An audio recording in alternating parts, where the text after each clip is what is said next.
place we are called Bakawan. Bakawan. Opo, the mangrove area. Because the trees is bakaw.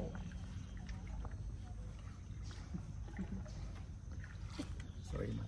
Male and female mangrove we have here. Busain and the tabigi also. Because it's only 4 kinds along the river, we can see. The other is inside to our forest. So this kind of rest, male mangrove, small and pointed leaves. At the other side, they have also female, wide and big leaves.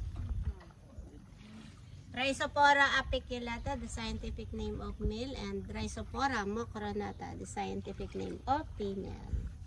Then later, I will show you the other 2 kinds of mangrove over there. Here, they have the snake. Snake? Right there. Oh, lala. Hai visto? Mangrove snake. So that is common here in our place. That's why mangrove snake. They have venom. But don't worry, they are nocturnal. Sleeping today. Sleeping during the daytime, ma'am. Yes. At night, they are active. But we don't come back here tonight. Don't worry. Yun naman. Binturan, the local name of the snake. Yeah, Binturan. They have venom. We need to run. But maybe we don't run here because this is water.